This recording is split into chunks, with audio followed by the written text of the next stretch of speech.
Bonjour. Dans un repère, on considère deux points A et B dont on nous donne les coordonnées. L'objectif de cet exercice est de déterminer les coordonnées du point C symétriques du point A par rapport au point B. Nous allons commencer par construire ce point sur la figure pour vous aider. Pour cela, rappelons que dire que le point C est le symétrique de A par rapport à B revient à dire que B est le milieu du segment AC. Grâce à ce rappel, nous construisons facilement le point C sur la figure et nous pouvons lire pour le moment que ces coordonnées sont 4 en abscisse et moins 3 en ordonnée. Néanmoins, nous allons les déterminer par calcul. Nous allons pour cela donc utiliser la formule donnant les coordonnées du milieu d'un segment en fonction des coordonnées des extrémités de ce segment.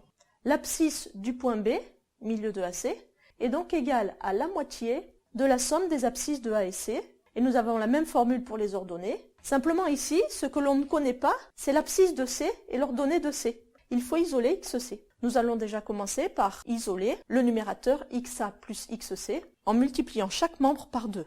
Le double de XB est donc égal à la somme XA plus XC. De même ici, le double de YB est égal à la somme de YA et de YC. Pour isoler XC, je n'ai plus qu'à soustraire dans chaque membre la quantité XA.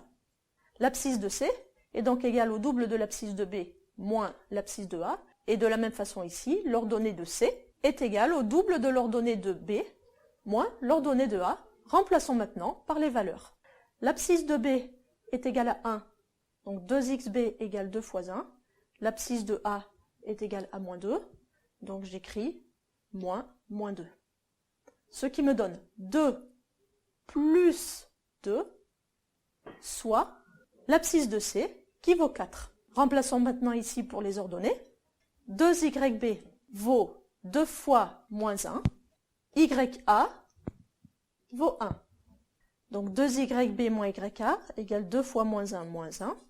YC est donc égal à moins 2 moins 1, soit YC égale moins 3.